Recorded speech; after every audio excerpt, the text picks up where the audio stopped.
Hey guys, John here. Do us this big favor and everything. Go ahead and smash that subscribe button, smash that like button, because we are going to be covering episodes 5 and 6 of Obi-Wan. Sorry that we didn't get a chance to actually doing this last week. Some things wind up coming up. That's just the way how life goes. But hey, that doesn't matter now. We're here now. May the Force be with us, and let's do this.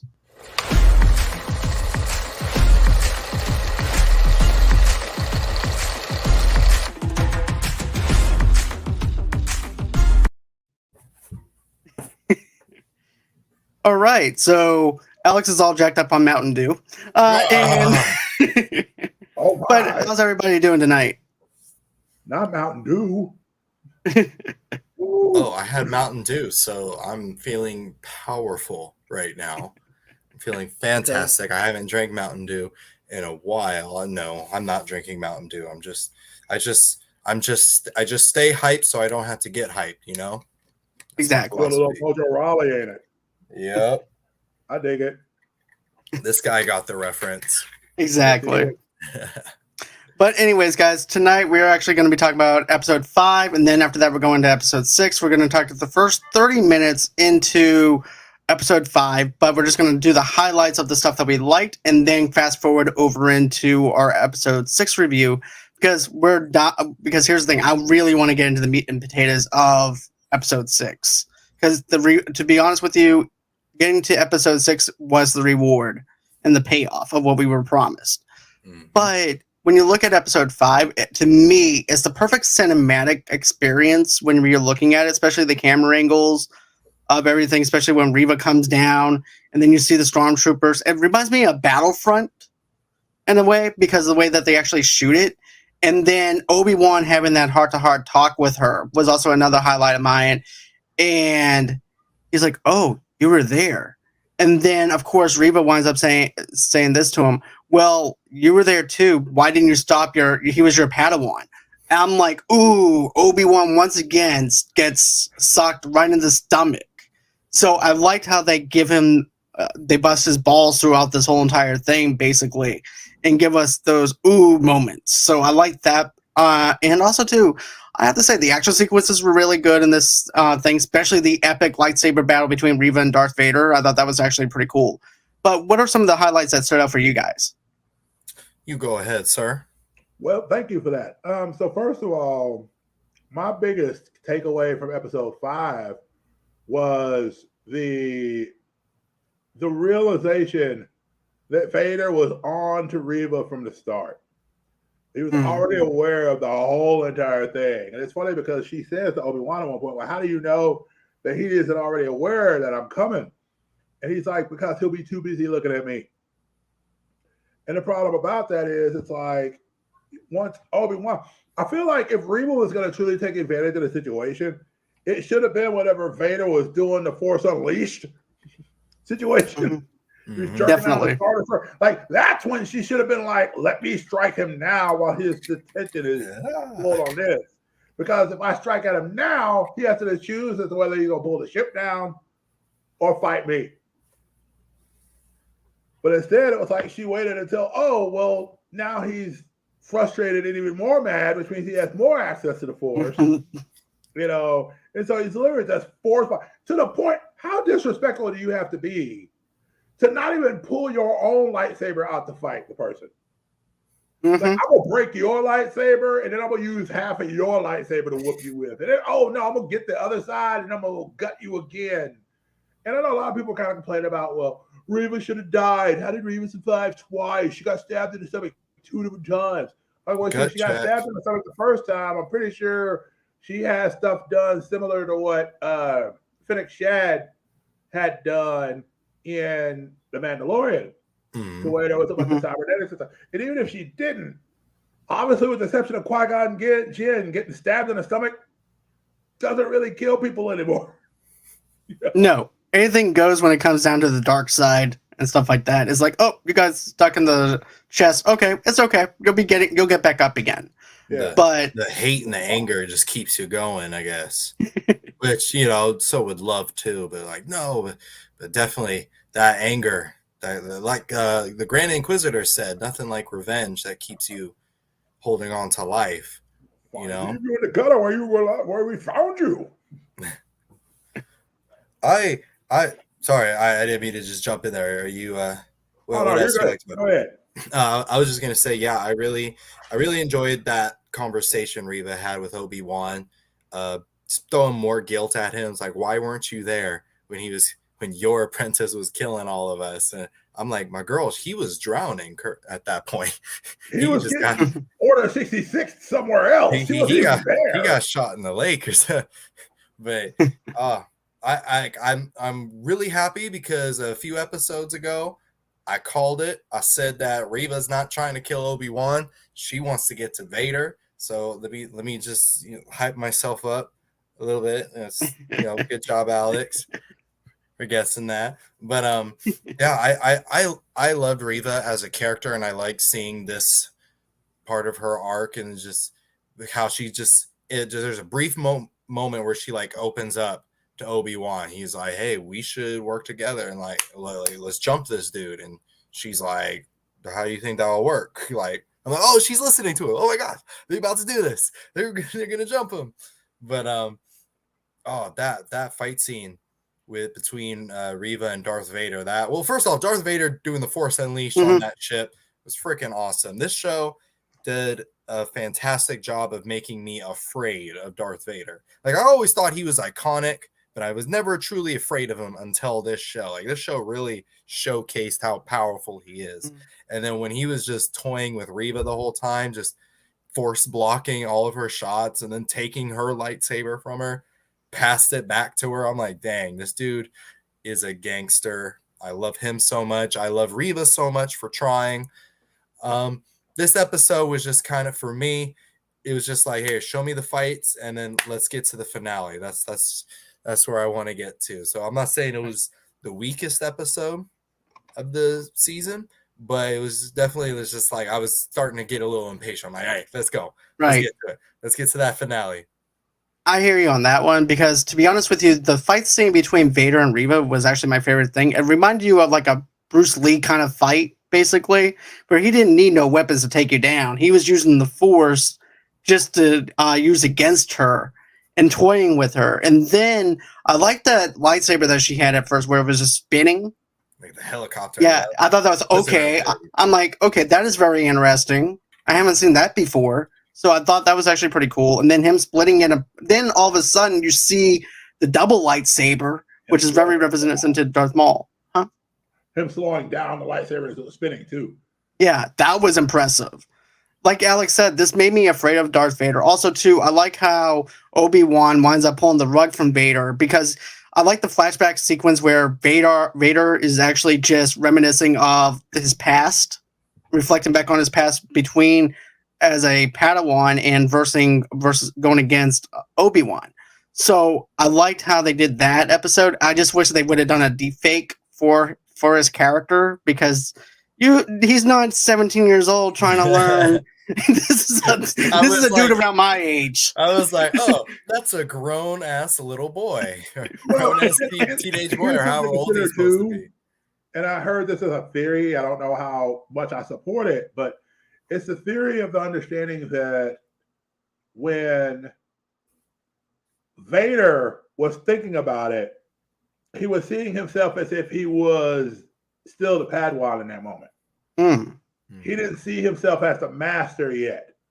He still saw the memory. And so in his mind, it's the aged version of him without the burns, without all the stuff, without the wiring, without the pain.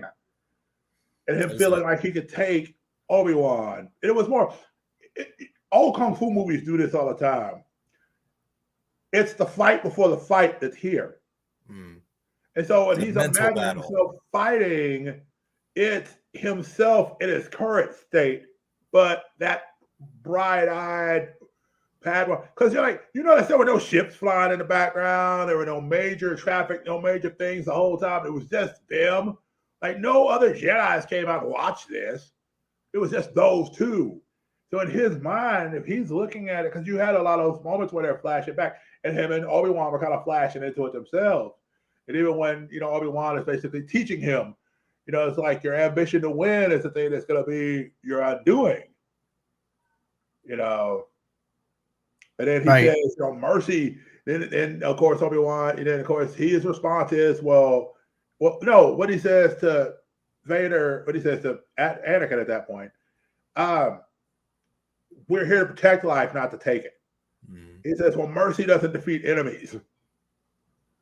And it's just like that's in his mind because that's Vader speaking through that vision. It's that understanding that mercy doesn't do this. Admit defeat. You've been defeated. I've taken your weapon. All those things sound very Vader-esque. That doesn't sound like early Anakin. That sounds like a very grown Vader who's trying to kill Anakin so that he fully becomes Vader. Yeah, that makes sense, and I can get that now. That theory does make sense in a way. I can see it as like not necessarily I thought it was a memory at first, but I can see it. It's like a mental battle between them, just their inner souls having this conflict. I was still, even though he did look much older, it still made me so happy to see Hayden Christensen. Like I started tearing up. I'm like, it's Anakin.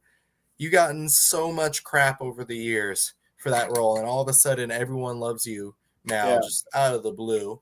I call fakeness on a lot of people for liking him, but whatever. You can change your mind. You can't. That is absolutely true. I'm just. In the words of Rocky, you can change. People can change. People can change. This is, I was like, I always liked him, and now everyone likes him all the time. I was like, I'm kind of a hipster like that, but it was just so awesome to see him again. I started tearing up. Look at Hayden Christensen go. I hope we keep seeing more of him. Well, he's supposed to be in that Ahsoka Tano series. There we go. Get your money, Hayden. Get your money. He's well worth it. I mean, I think the biggest problem with the prequels was the script writing and stuff like that. It wasn't so much as him. It was just the direction that old George wanted to go in and everything. And it was just bad script writing. Yeah. But, I like seeing him back again as Vader and everything. So then, of course, you wind up seeing Layla. She's actually trying to get things moving and hot wire stuff to make them get out of the area as well. So and then of course go get her a ladder. Then you also see the other stuff that winds up happening within this episode. I thought it was a pretty good episode, but do you want to go on ahead and just break down into episode 6 now? I do have one question. Why, if you're trying to protect the people and you have a bomb and your robot is right there, your robot's going to probably die, but you can throw this bomb and deter a bunch of people. Instead of standing there and fight until you get shot, just so you can have Obi-Wan running around going, Tala, getting distracted for 10 minutes. Just throw the bomb and run. Other than... She got shot, though. Well, that's what I'm saying. Why stay there that long for all that? I know why they did it, but we ain't going to talk about that yet. But I know why they did it, but it just felt like it was one of those moments where it kind of reminded me of how in Doctor Strange and the Multiverse of Madness, they stood there for way too long waiting for Wanda to show up instead of just going through the door. Mm-hmm. Like those are things when it feels like they intentionally slow something down to get to a dramatic moment. It's like, hit me with it in a surprise. Don't telegraph it 5 minutes before you do it. Yeah. Right. I can see your point on that. I can dig that. Yeah, that is true.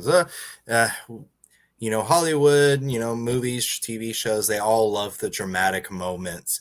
And I think people are starting to realize, like, hey, it actually doesn't make sense. And it's kind of stupid that they would just stand there and watch something happen. But yeah, I totally agree with you on that. I also wanted to point out that flashback Reva had of Anakin killing all the younglings. Like, that's heartbreaking. Every time they show flashbacks of Order 66, it never gets easier to watch. And I'm like, oh, that's right. Just people are getting brutally murdered, including children. And how they show Anakin just straight up stab her in the gut. I'm like, my God. And then for him to do it again at the end of the episode, he was like, where's the place I stabbed you last time? Right there. It's like, oh, there's already a hole? Oh, how convenient. Convenient. And I'm just like, I feel like, though, with being stabbed by a lightsaber, I think that's why they call it a real elegant weapon, because it immediately cauterizes the wound so that, no blood and guts come leaking out. It's just, it's instantly sealed up, right? Or something like that. So Basically. You would have a better chance surviving a lightsaber to a gut than like a sword or a blaster, so I was digging it. And Reva was the queen, so I didn't want her to die yet. And you see, I thought she was going to actually die at the last episode and everything, especially when she pissed Vader off enough. But at first I'm like, why did Vader just leave her there? I thought that he would actually take him with her and do something to her. But although I think in his mind, though, too, he might actually think that, she's dead and everything. She's physically dead. Not only is she physically dead, but she's also mentally dead to me because of what she tried to do. So I can actually see it in that kind of context, but at the same time, it's like you have someone laying there that could possibly survive. You might want to go on ahead and do something about that, Vader, but nah. I kind of saw it as he saw her as so little of a threat, and the fact that she has all this rage against him for killing all of her friends, yet she still couldn't do anything. I felt like that was more punishing than killing her. He's just like, no, actually, I'm just going to leave you here with a hole in your stomach because you're pathetic, and no matter how hard you try, you'll never avenge your friends. How stupid you must feel right now. So I'm just going to let you sit with that, and just left her. It's just like, I felt like that was a worse way. Worth his time. Yeah. Mm-hmm. He's like, I can see that. You did all that to try to kill me, and look how simple I just beat you. So, girl, just lay there. And the thing was, Vader didn't even say, you planned well in order to defeat me. It was, he was wise to get you to come against me. So she didn't even get the credit for her own agency. Because he looked past her and saw Obi-Wan's manipulation into it. So he couldn't even acknowledge that she had a legit reason to do what she was doing. Yeah. So. All right. So let's go on ahead. Let's jump into episode 6 now. And this is actually going to be where he winds up leaving Leia this time. And basically, I like how Leia winds up asking him, you said that you were going to go ahead and bring me back home. And he said, look, I can't do it. And it's about him confronting his past, confronting his demons, and also, too, not being afraid anymore. Because he was going through that PTSD moment in episode 3, I believe, when he was running around. And now we actually have the Obi-Wan that we know, the one that will fight. And then I like how Ice Cube's son goes, hey, look, we were trying to protect you and everything. Because what good? Basically, he was just telling him, hey, look, what good is it if I'm dead?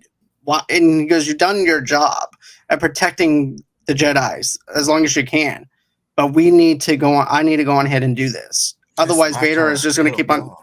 Exactly. It's like, it's either do or die. And let me go on ahead and do this. At least if I die trying rather than not do anything at all. Yeah.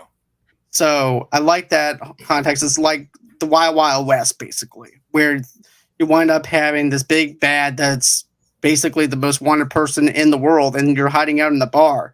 And then you wind up saying, you know what? I'm going to go out there guns blazing. I may die, but at least I'll try. So I liked how Obi-Wan does that. And then that battle sequence between Vader and him was fantastic. And I've been wanting to see him. I've been wanting to see Christensen in the Vader costume for a while. And now that we finally got it, I was fanboying hard over it because of the fact that we actually get to see him in the costume rather than just hearing James Earl Jones' voice. Mm-hmm. So I was happy to see that. And I like how they play off of the voice of James Earl Jones and then also to letting him have his own voice, though, too. Yeah. So it's kind of like a two-face kind of thing going on. So I really like that. What about you guys? Okay, sorry. I think, first of all, one of the things I found was interesting in the last episode especially was Obi-Wan's willingness to sacrifice himself for the sake of the future. if you go back and look at episode 1, where he tells that one Jedi, he's just like, the Jedi lost. This is not our world anymore. Hide this somewhere and go. Live your life. Don't stand out. Don't do anything. To go from that to the future is on this ship. If I don't get off this ship, the future of the Resistance doesn't go. I would rather go, and he even says, as he's trying to reach out to Qui-Gon Jinn, one of us are going to die. It's either going to be he or I, but one of us have got to go. There's no way both of us can coexist. Mm-hmm. And he's willing to allow himself to be that dive to save the future. And so there again, what I said a few episodes ago was that Obi-Wan in himself gets a new hope before we see him in a new hope. Yeah. Because he goes from being a guy that's just like, oh, just give up, there's no point, to the future has to survive, even if I have to die to make it happen. Mm-hmm.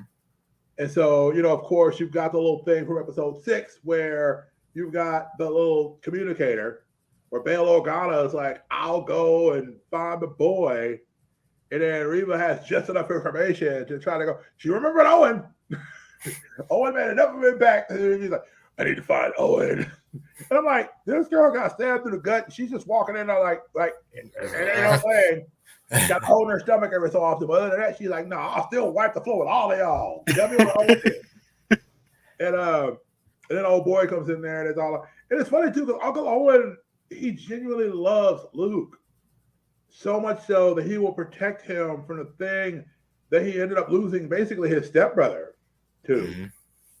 He would rather not have Luke get involved in any of that just so he can live a normal life. Because he saw what happened to Anakin. And so it's like to go from that and then to be willing to. Now, I wasn't a big fan of Rue being like, we're not leaving our home. We're defending our home. I'm like, this woman has a lightsaber. This woman is the Force. I know because I saw her in the thing. She will force choke you from 1,000 miles away. That's like expecting a hurricane category 6 and saying, you know what? We're going to stay here. Exactly. What do you mean? Wait it out. We're just going to stick this one out. We don't bunker down. We go. Like, this is not the time to be brave, honey. This is time to get up out of here. She's limping everywhere. We can outrun her. She's got a lightsaber, dude. It's okay. She's limping. But she can use the Force. It's okay. She's limping. She's got a hole. She's got to keep her hand on her stomach while she's trying to walk up quickly. If we start running now, by the time she shows up here, we're going to be gone. We're going to be on the other side of Tatooine, so it's fine. Whatever. We'll be sitting there talking about, we're going to go to Tashi Station. We're going to Tashi Station for the night. We're going to spend the night in Tashi Station. That's it. That's how Luke falls in love with Tashi Station and wants to go in episode 4. But no, I thought that was interesting though, because I kind of wish Owen had been the one. Like maybe if Bree was going to be like, well, maybe we should just run. He's like, no, this is my farm. This is all we got left. If we run away, she burns this whole thing to the ground, and then we ain't got nothing. We're going to stay here and fight. Because all during that time, he came off as this big, tough guy kind of sort of. I mean, he literally looked a Jedi in the eyes and said, oh, like you trained Anakin, right? Like you going to train my boy like you trained him, huh? Like, that's how we doing this? And then to go from that to like, oh, I guess we do need to stay here and fight because my wife said we need to stay here and fight. Well, you have to do whatever your wife says anyway. So it's like. I appreciated that. Baru must have heard that Reva threatened her man, so she's like, "Nah, that's the same woman that threatened you. Nah, I'm right here. I got you. I'm going after her." Reva, like Cole, just straight up, just whack him, black. You punched my man. You choked him in the middle of the thing, and she just goes off on him. She hit her like 5 minutes, and then Reva's like, "Oh, force choke you, throw you into a wall." That would have worked better because then at that point it's like, oh, she's just pissed because she messed with Owen in the first episode. Right. That's where it's coming from. It's like there was no causality to the reason why she was like, this is our home and we ain't never ran before. Like, okay, this is not sand people. No.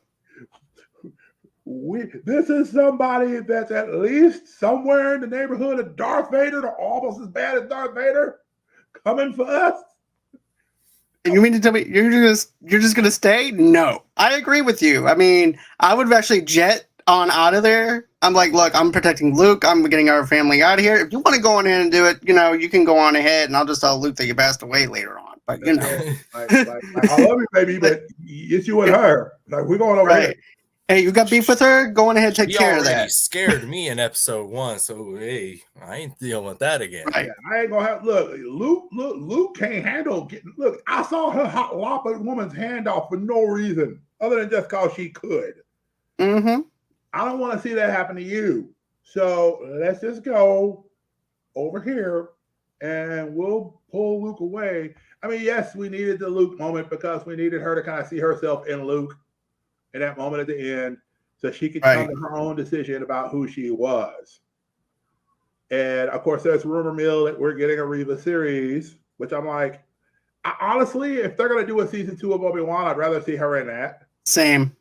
I don't know that I need to see her in her own show unless we're gonna get a couple of episodes where we find out how she went from Order 66 and climbed up the ranks to get to where she was.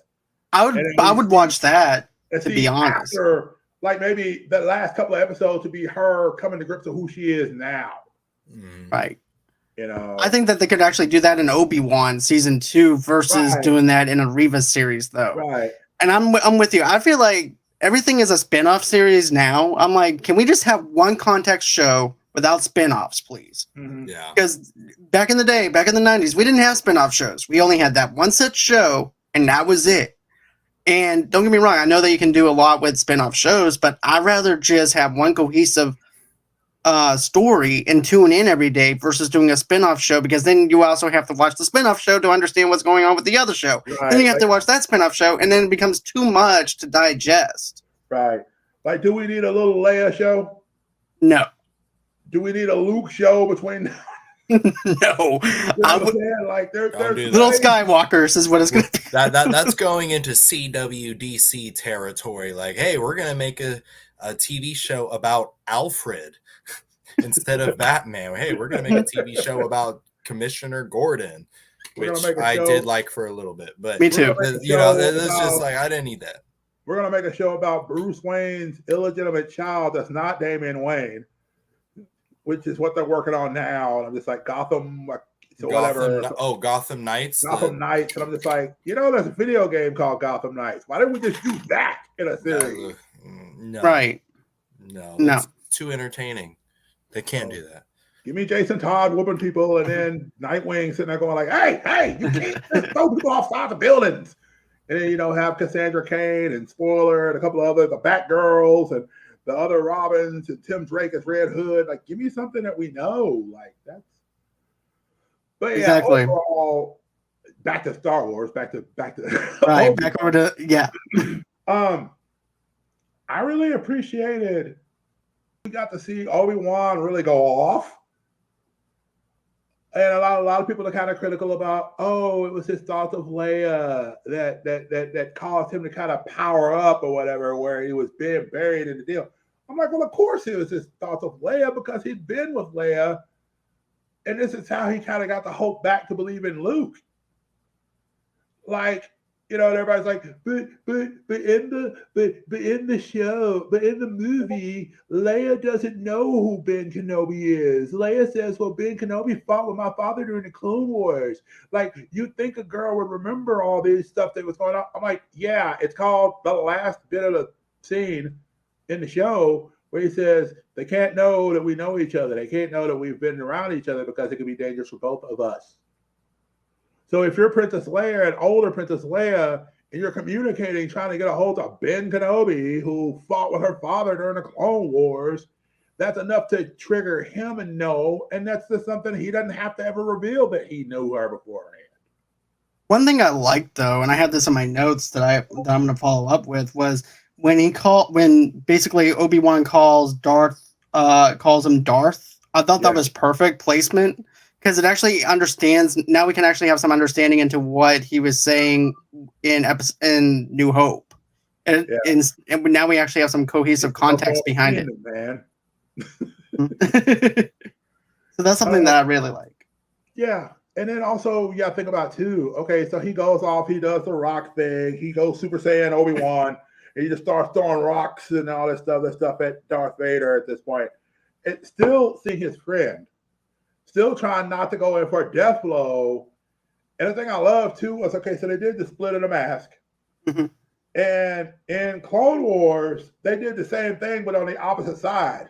That's what I heard. I haven't watched Clone Wars, but I understand that they did that. It was Rebels, Rebels. yeah. Rebels. I thought it was Clone Wars. He was he was Darth Vader, and he gets. Oh yeah. Okay.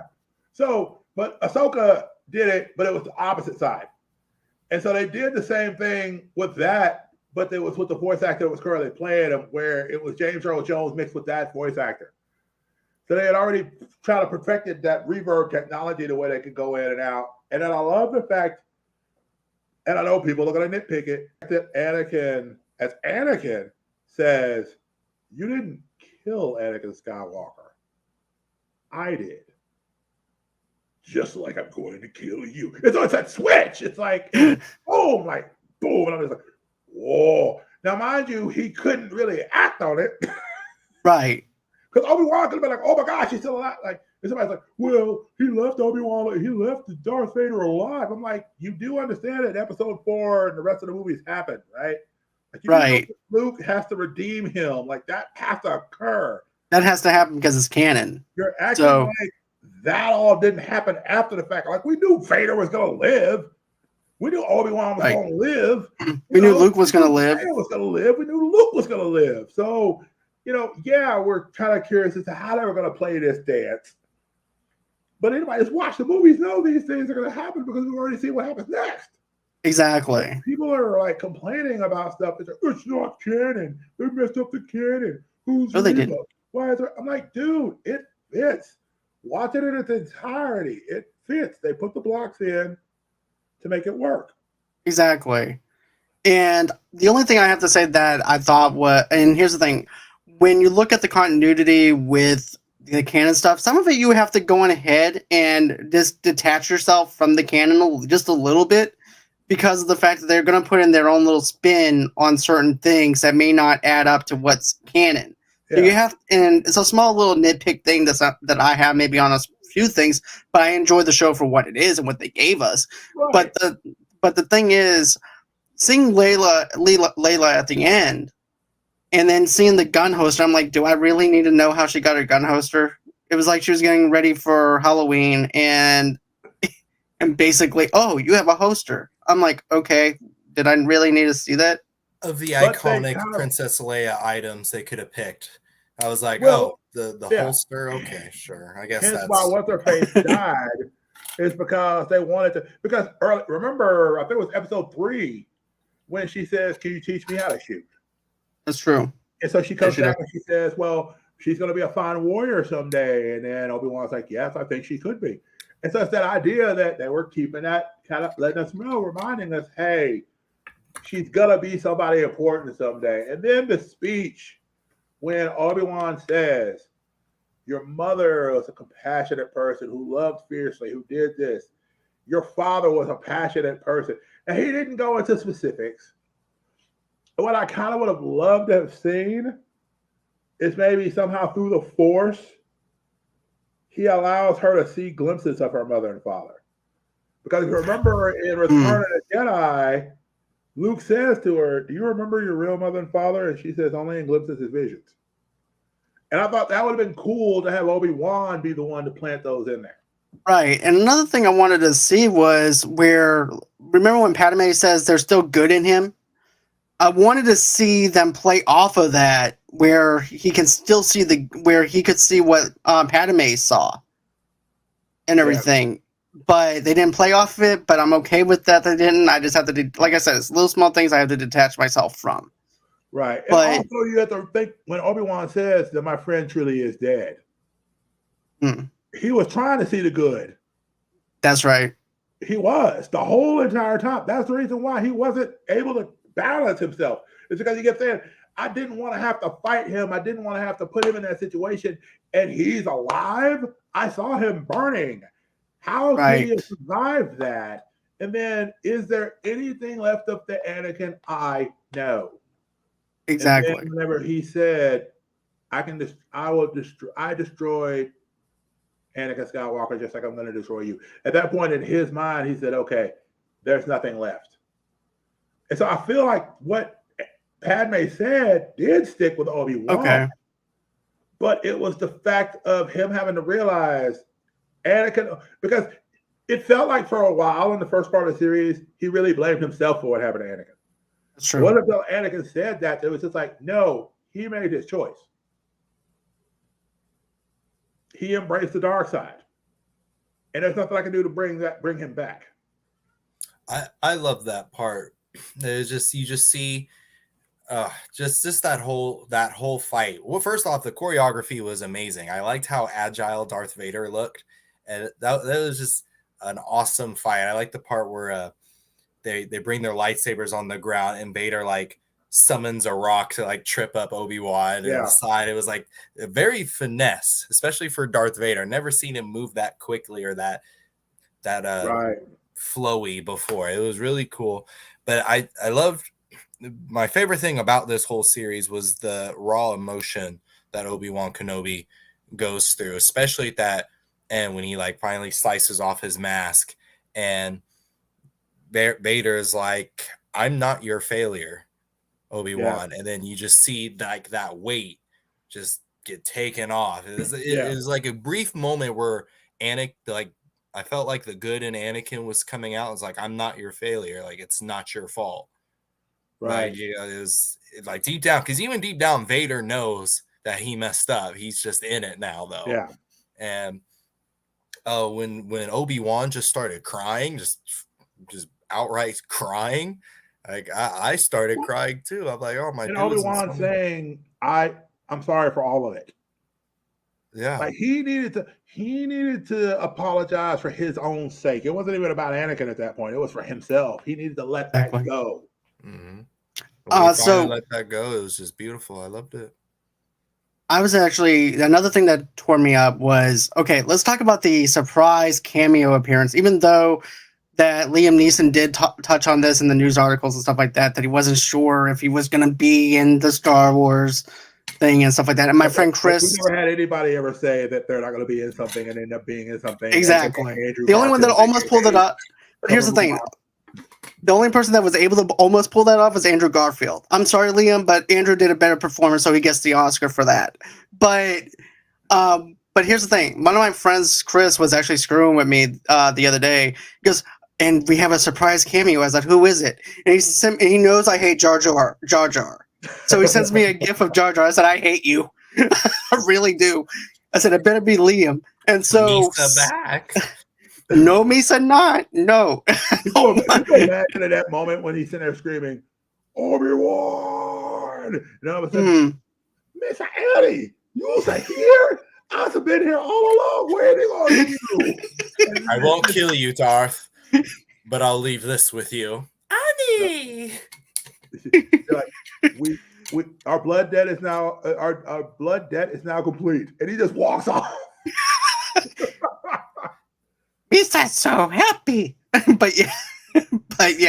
Like he's literally running around in the background while he's talking to Emperor Palpatine later, and he's just like, "Who is that, and why is he here?" But no. Here's the thing. I like seeing Qui-Gon back. Because, in the very couple of first episodes, Obi-Wan's been trying to contact him through the Force. And it had a lot to do with his past, about reflecting on his past, and he wasn't able to open his mind to where he could see Qui-Gon. And so seeing him walk side by side Qui-Gon is very reminiscent to episode 1. And that pulled my heartstrings to where I was actually in tears crying because of the fact that you have closure between the two characters that we grew up on and love. So that was something that I really liked.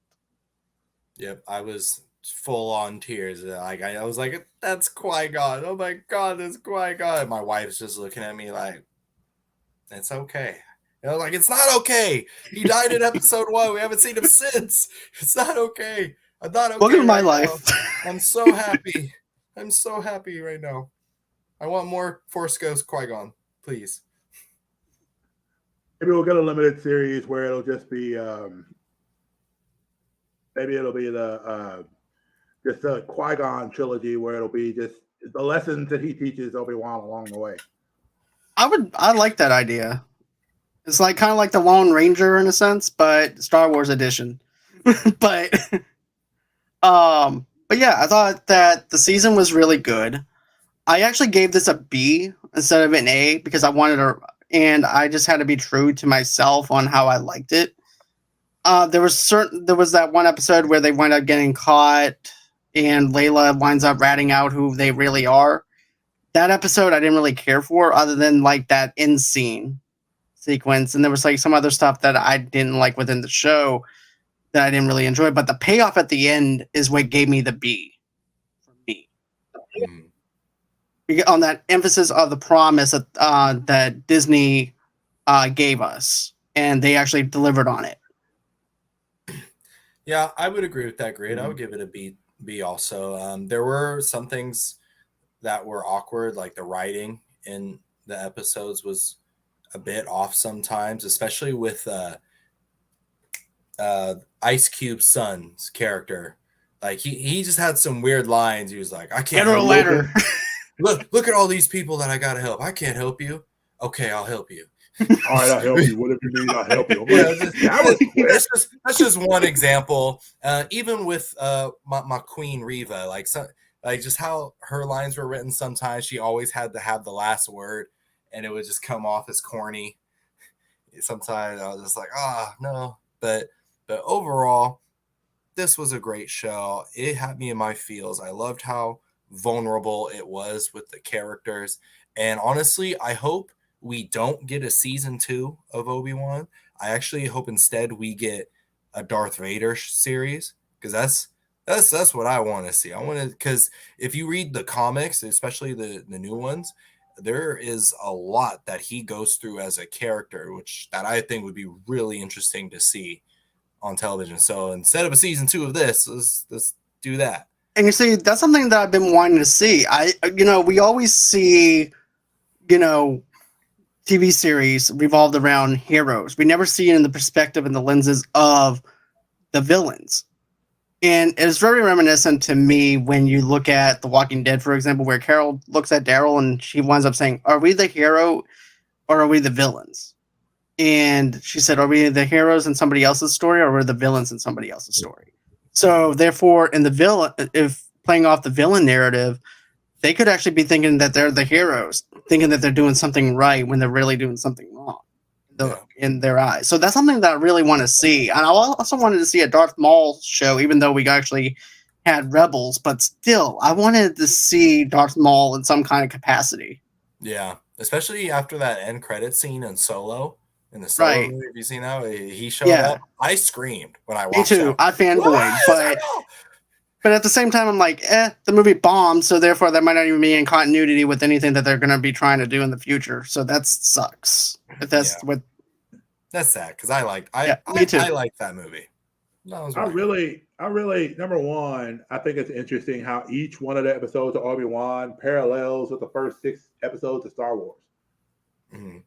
Because if you look at the first episode, you've got a little boy that is wanting to imagine himself pod racing.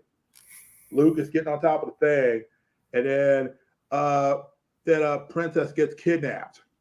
And so they start off on Tatooine, and they got to go through all that stuff. The second episode is him trying to find Leia, and in this futuristic city that kind of feels like Attack of the Clones. Yeah, and you even get one of the clones in it. You even get the Jango Fett, and then with Revenge of the Sith, you get the moment where Obi-Wan and Darth Vader fight for the first time, and you got the flames all over the place, and you get Obi-Wan getting dragged through the flames. And then in the next episode, you get the New Hope vibes. Whenever you've got Leia, of course, resisting the interrogation, similar to Leia eventually resisting Darth Vader's interrogation.